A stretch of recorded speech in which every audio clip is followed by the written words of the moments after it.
The Wiggles had been shopping and were beginning to put the groceries away when the post lady arrived. "Lots of letters today," she smiled, handing over a big bundle. Murray thanked her. "I'll just have a few grapes," smiled Anthony as he put the fruit in the fruit bowl. "And a banana, too. Then we can have a cold drink while we read our letters." The four friends sat at the table and sipped iced water as they opened their mail. Suddenly, Sam gave a whoop of delight. Jeff, who had nodded off, awoke with a start. "What is it? What's happened? What's wrong?" he asked in alarm. Sam laughed. "Nothing's wrong, my sleepy friend," he smiled. "We've been invited to sing and play at a concert, and they want Dorothy the dinosaur, Captain Feathersword, Wags the dog, and Henry the octopus as well." Murray looked puzzled. "That's very nice, Sam," he said.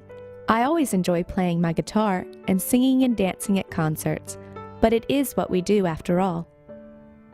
"Just a minute," interrupted Anthony before Sam could explain further.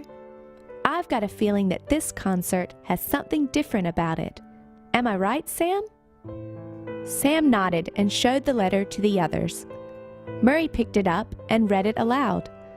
"The Wiggles and their friends are invited to perform at a concert to be held in Central Park, New York."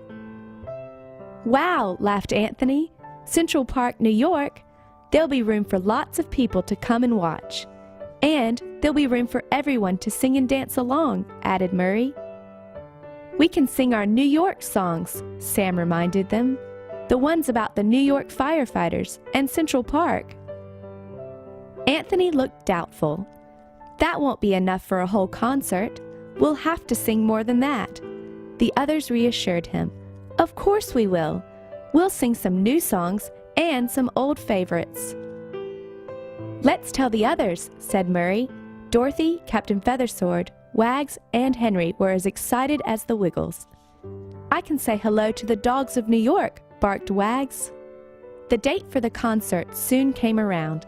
The Wiggles and Dorothy stepped off the plane that had brought them all the way from Australia. "I know we've been to New York before," smiled Sam as they drove through the busy city, "but singing and dancing in Central Park is really special." "I hope Captain Feathersword and Wags have arrived safely on the good ship Feathersword," said Murray. "And Henry," added Jeff.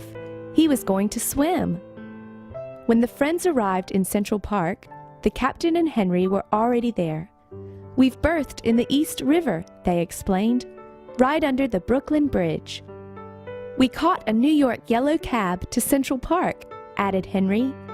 "I don't think the driver had ever had an octopus in his cab before.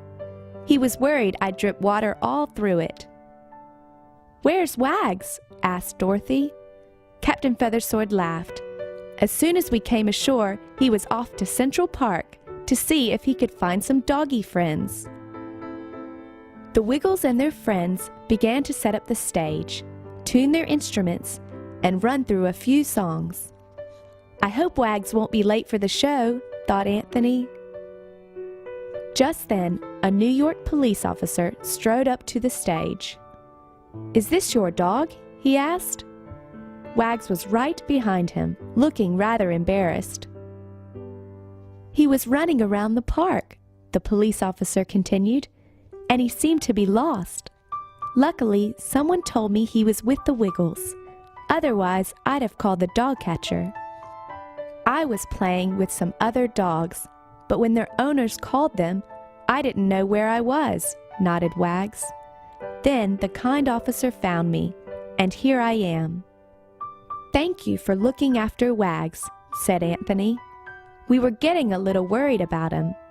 The show is almost due to start. Would you like to stay?" The officer smiled. "I certainly would," he replied. "Look, here comes the audience. I can help them find somewhere to sit, and then we can all enjoy the show."